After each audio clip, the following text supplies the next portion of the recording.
Jewish Audio Bible. Translated by Rabbi Chaim Miller. Narrated by Dan Leonard. Produced by Rabbi Yisroel Bernath.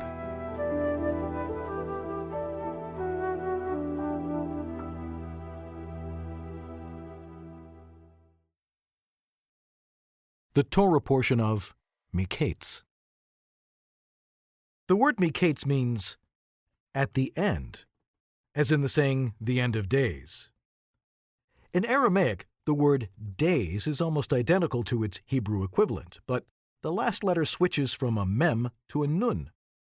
The Zohar notes that this Aramaic word, yamin, is identical to the Hebrew word yamin, meaning right.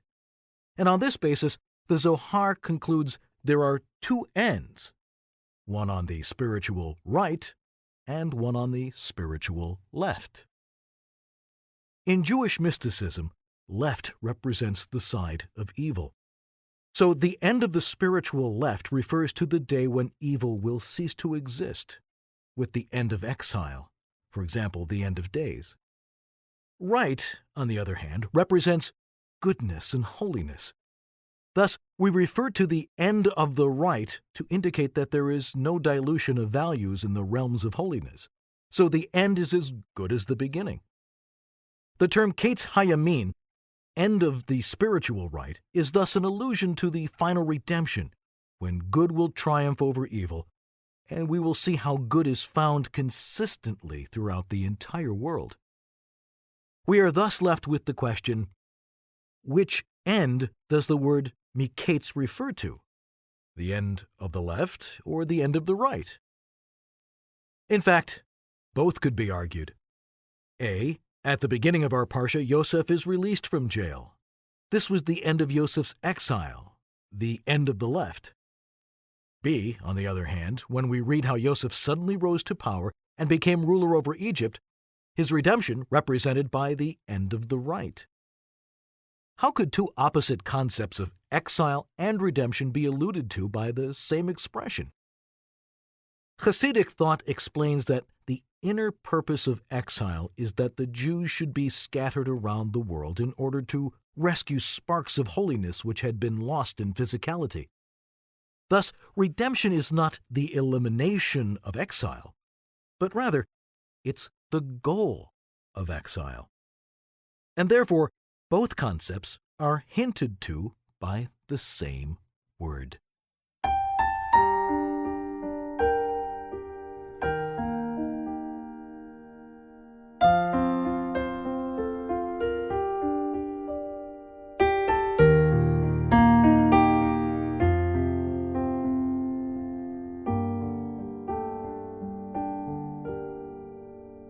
Yosef interprets Pharaoh's dreams. Chapter 41.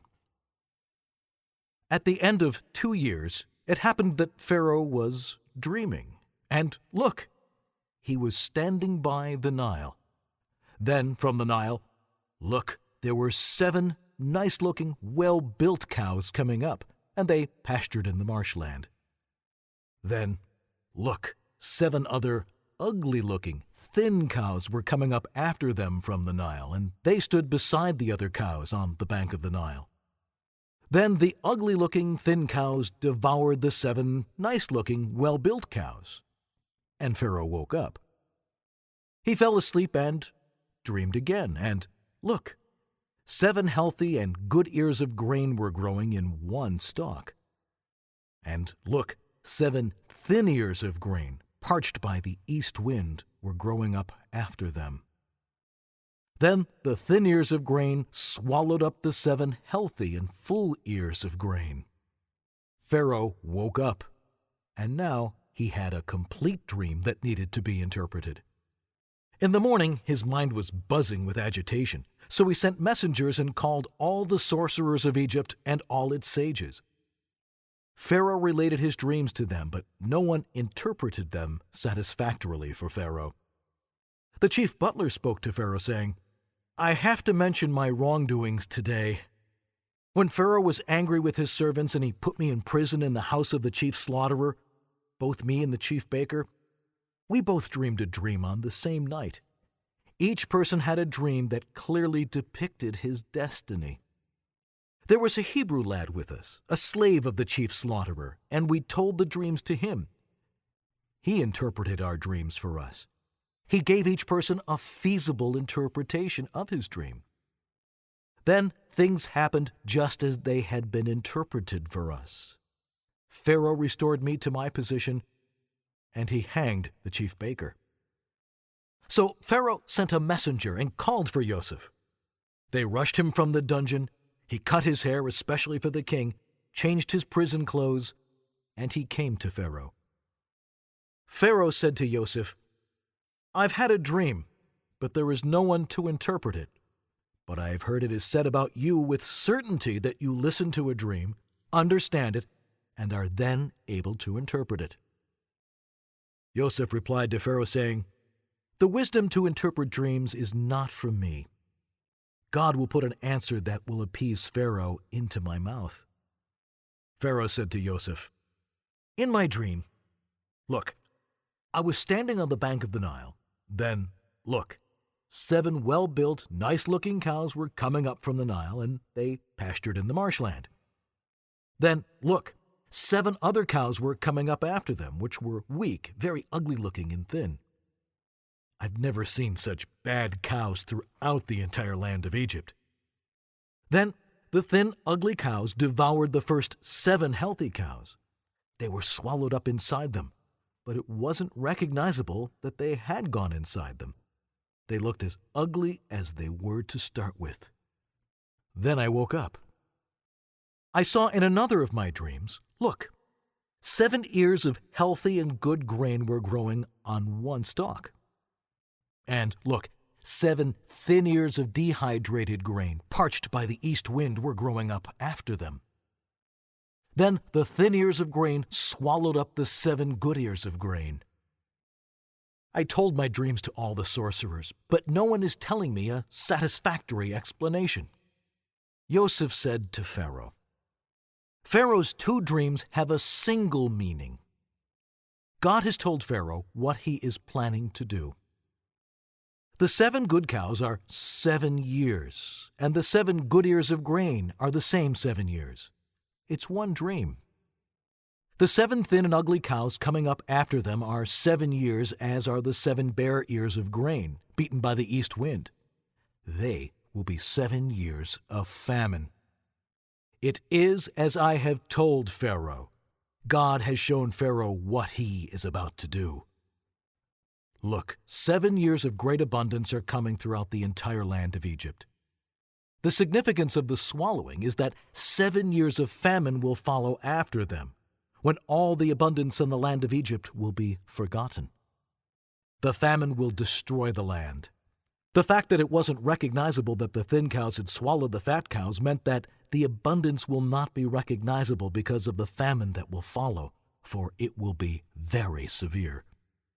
Concerning the repetition of the dream to Pharaoh, this is because the matter is ready before God, and God is quickly going to carry it out.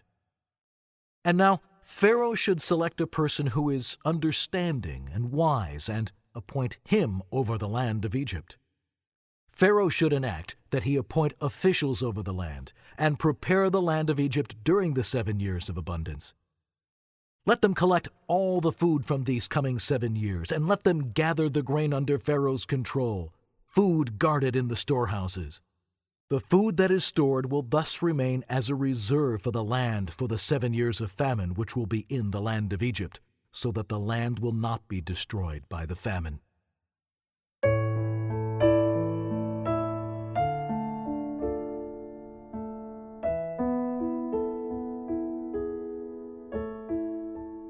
Yosef is appointed as ruler of Egypt.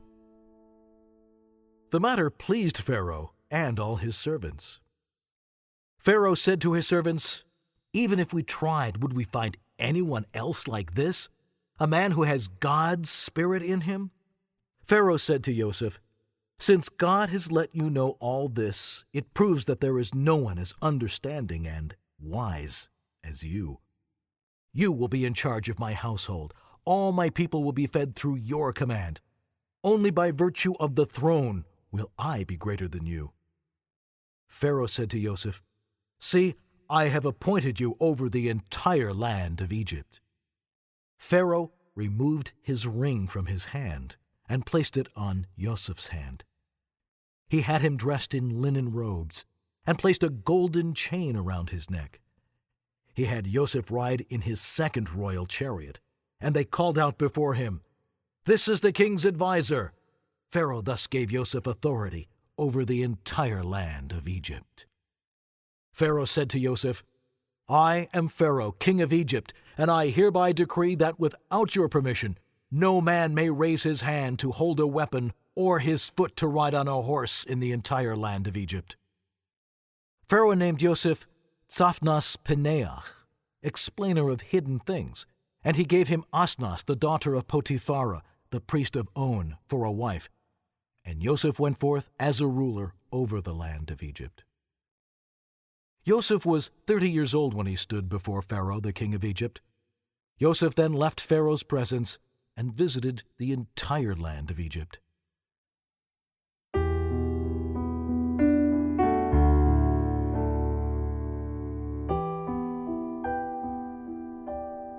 The 7 years of abundance.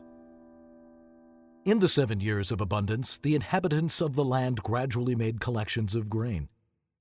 Joseph collected all the surplus grain of the 7 years of abundance that was in the land of Egypt, and he placed the grain in the cities. He stored the grain of the field surrounding each city in its adjacent city, along with some local soil as a preservative. Joseph gathered grain in large amounts, like the sand of the sea, until they decided to give up counting it, since the counting had no meaning.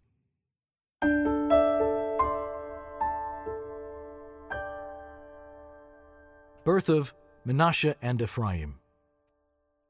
2 sons were born to Joseph before the year that the famine set in, whom Asnas, the daughter of Potiphera, the governor of On, bore to him. Joseph named the firstborn Manasseh, because he said, "God has caused me to forget Nashani, all my hardships, and all that was in my father's house." He named the second one Ephraim, because he said, "God has made me fruitful, Hiphra'ani, in the land of my subjugation."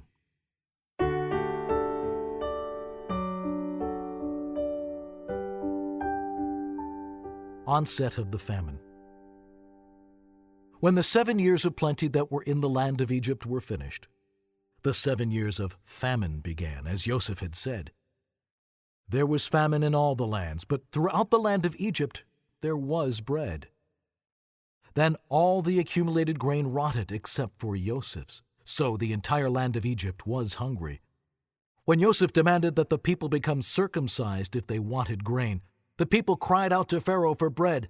But Pharaoh said to all the Egyptians, "Go to Joseph, do whatever he will tell you." The famine spread even to all the wealthy people of the land. Joseph opened all the storehouses in which there was grain, and he sold it to the Egyptians. The famine intensified in the land of Egypt. All the inhabitants of the earth came to Egypt to buy grain from Joseph, because the famine had intensified throughout the whole earth.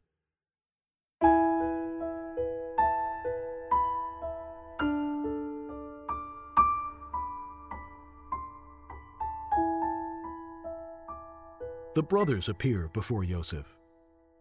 Chapter 42. Yaakov saw by divine inspiration that there was grain being sold in Egypt.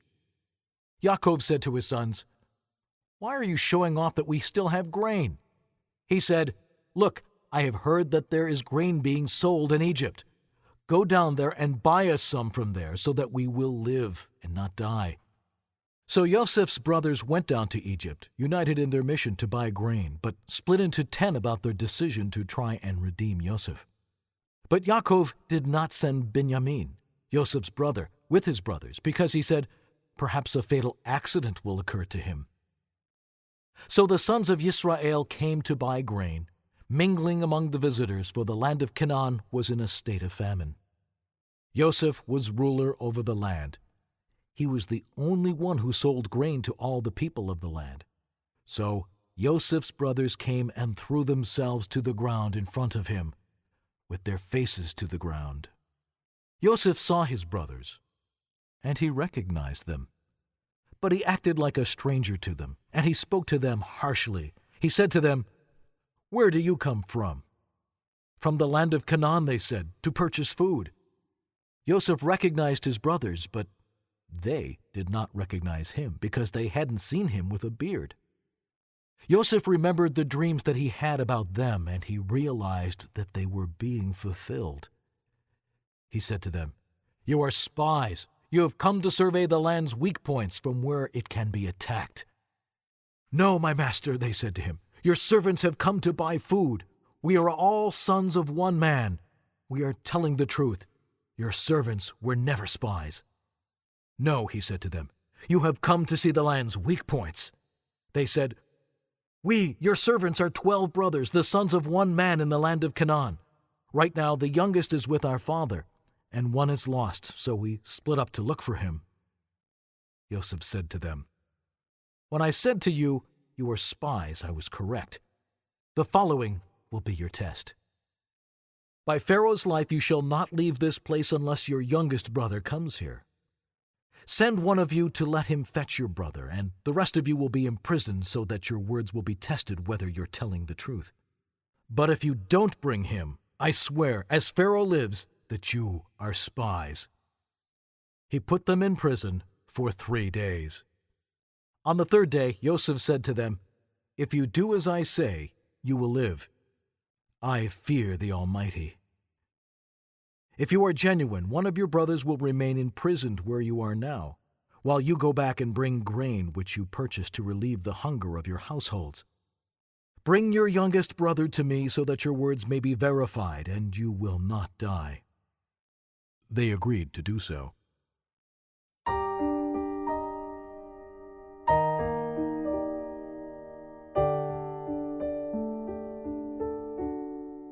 The brothers repent.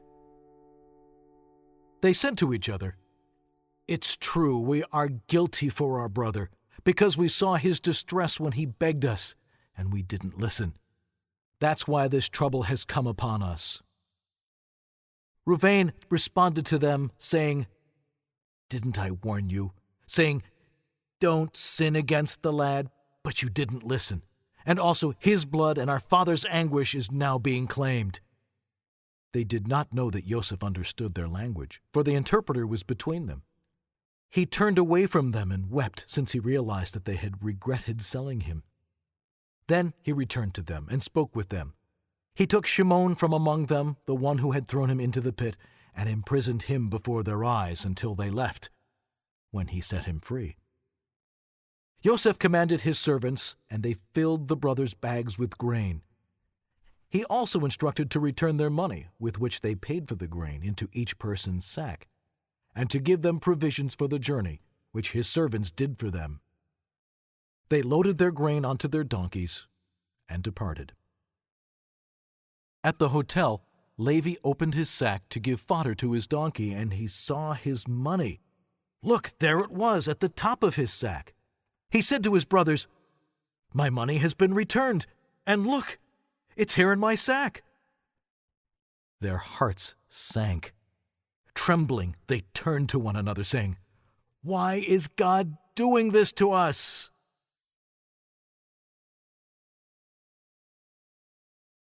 Yaakov refuses to send Binyamin. They came to Yaakov their father in the land of Canaan, and they told him everything that had happened to them. They said, "The man, the chief of the land, spoke to us harshly. He accused us of spying on the land. We said to him, 'We are honest. We were never spies. We are 12 brothers, the sons of our father. One is missing, and now the youngest is with our father in the land of Canaan.' The man, the chief of the land, said to us, 'With this test, I know if you are honest.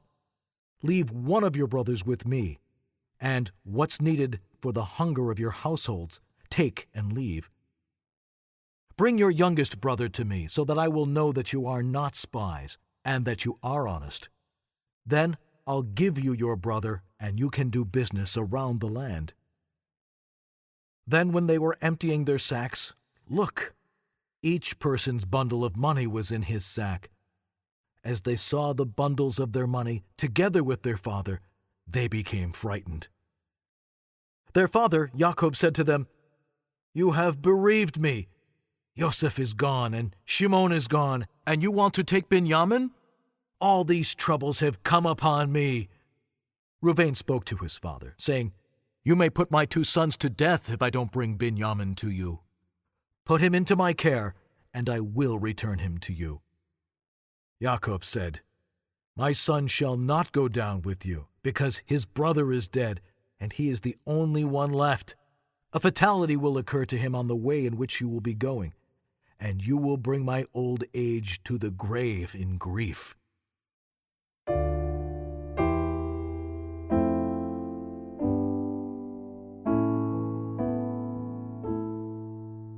Yaakov acquiesces. Chapter 43. The famine in the land was severe. So when they finished eating the grain which they had brought from Egypt, their father said to them, "Go back and buy us a little food." Yehudah spoke to him, saying, "The man repeatedly warned us, saying, 'You will not see my face if your brother is not with you. If you send our brother with us, we'll go down and buy food for you. But if you won't send him, we won't go down, because the man said to us, "You will not see my face if your brother is not with you."' Yisrael said, 'Why have you harmed me by telling the man that you have another brother?' They said, 'The man asked about us and about our family, saying, "Is your father still alive? Do you have a brother?" We were forced to tell him that we have a father and brother to answer his questions. Could we have known that he would say, "Bring your brother down"?' Yehudah said to Yisrael his father, 'Send the lad with me. Let us get going and travel. Then we'll live, and then we won't die of hunger, both we and you and our young children too. I will guarantee his safe return. You can demand him from my hand. If I do not bring him to you standing up alive before you, I will have sinned against you forever. For if we had not delayed due to your hesitation, we would have already returned by now twice in this time, and you would not have been troubled all these days by Shimon's absence." Yisrael, their father, said to them, "If in fact this is the case, then do the following. Take some of the land's most exclusive products in your bags, and bring them to the man as a gift. A little balsam, a little honey, wax, birthwort, pistachios, and almonds. Take double the previous amount of money with you, for perhaps the prices have increased, and return the money that was given back in the top of your sacks along with you. Perhaps it was an error. Take your brother, get going, and return to the man. May God Almighty grant you mercy before the man, so that he will release your brother Shimon and Binyamin back to you. Until your return I will consider myself to be bereft of my children due to doubt, and like I am bereaved of Yosef and Shimon, I am now bereaved of Binyamin too."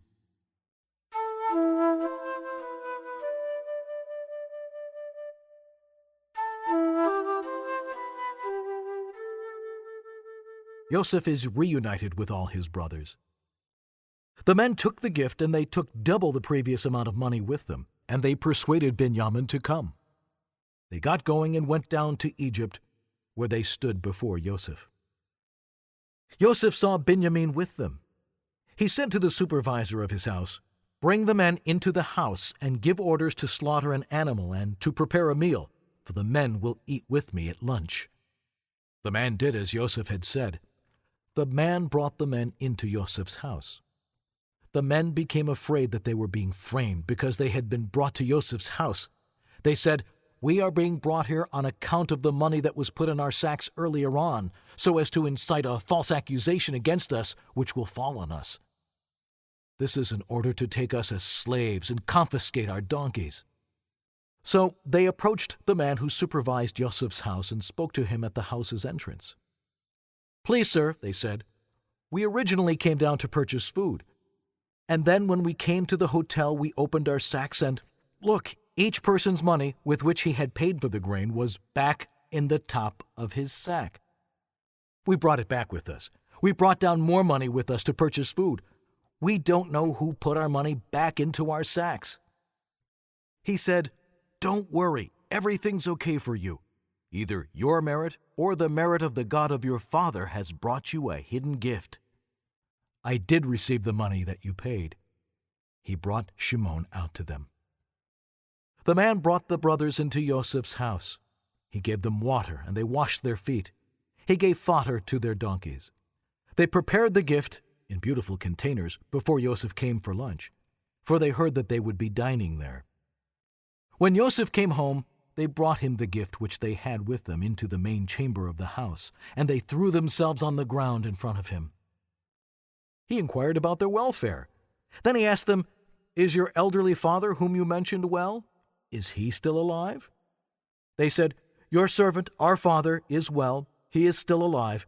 They bowed their heads and then threw themselves to the ground, thanking him for inquiring about their welfare.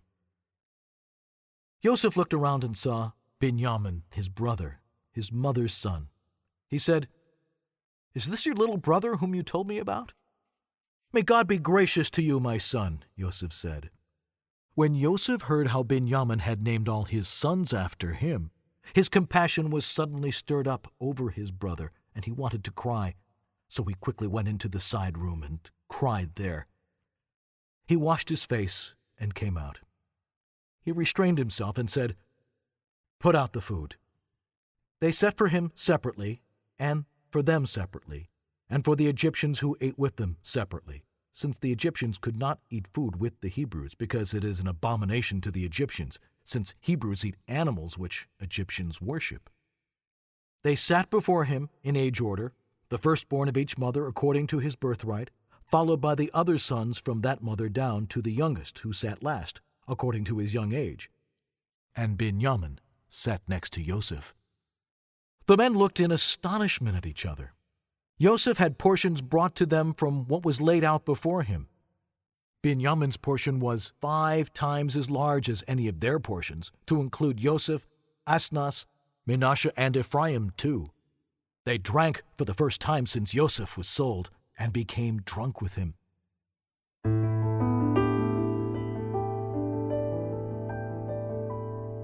Joseph's goblet is planted in Binyamin's sack. Chapter 44. He commanded the supervisor of his house, saying, "Fill the men's sacks with food, as much as they can carry, and put in each man's money which he used to pay for the grain into the top of his sack. Put my goblet, the silver goblet, into the top of the youngest's sack with his money, which he used to pay for his grain." The supervisor carried out the instructions which Joseph had said. When it became light the next morning, the men were sent on their way, both they and their donkeys. When they had left the city, but had not gone far, Joseph said to the supervisor of his house, "Get going and chase after the men. When you overtake them, say to them, 'Why have you repaid good with evil, stealing my master's goblet?' This is none other than the goblet which my master drinks from. He also divines with it regularly. What you have done is evil." The supervisor overtook them, and he said these words to them. "Why should my master say such words as these? Far be it from your servants to do a thing like this. Look, if we even return to you the money we found on top of our sacks all the way from the land of Canaan, how could we possibly steal silver or gold from your master's house? Whichever one of your servants is found to have the goblet shall die, and also we will be as slaves to my master if it is found." He replied, "It's true as you say that you are all collectively guilty. But I will have mercy, and only the one with whom the goblet is found shall be my slave. The rest of you will be cleared." They hurried, and each one lowered his sack to the ground and opened his sack. The supervisor searched.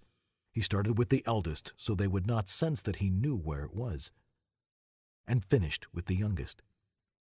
The goblet was found in Binyamin's sack. They tore their garments. Each one loaded up his donkey, and they returned to the city.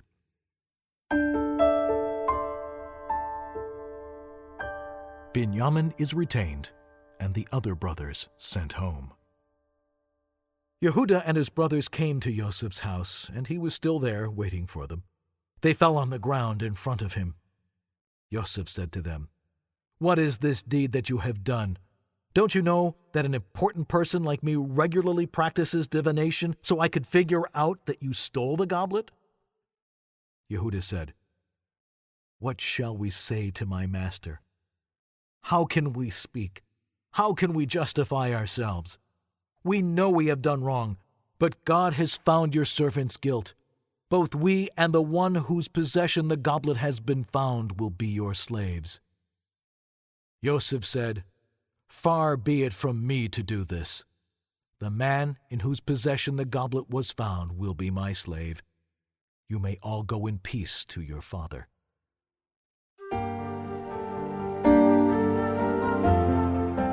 The Jewish Audio Bible is read from the Kol Menachem Chumash, Gutnick edition. To order the print version, please visit www.kolmenachem.com. Also available, Rambam, The 13 Principles of Faith, Slager edition, an accessible exploration into Jewish faith and belief in the Torah. The Kol Menachem Haggadah, the Passover Haggadah with a richly textured commentary which adds layer upon layer of fresh insight to the age-old celebration of our journey from slavery to freedom. And the Kol Menachem Chumash in Hebrew, Leviav edition.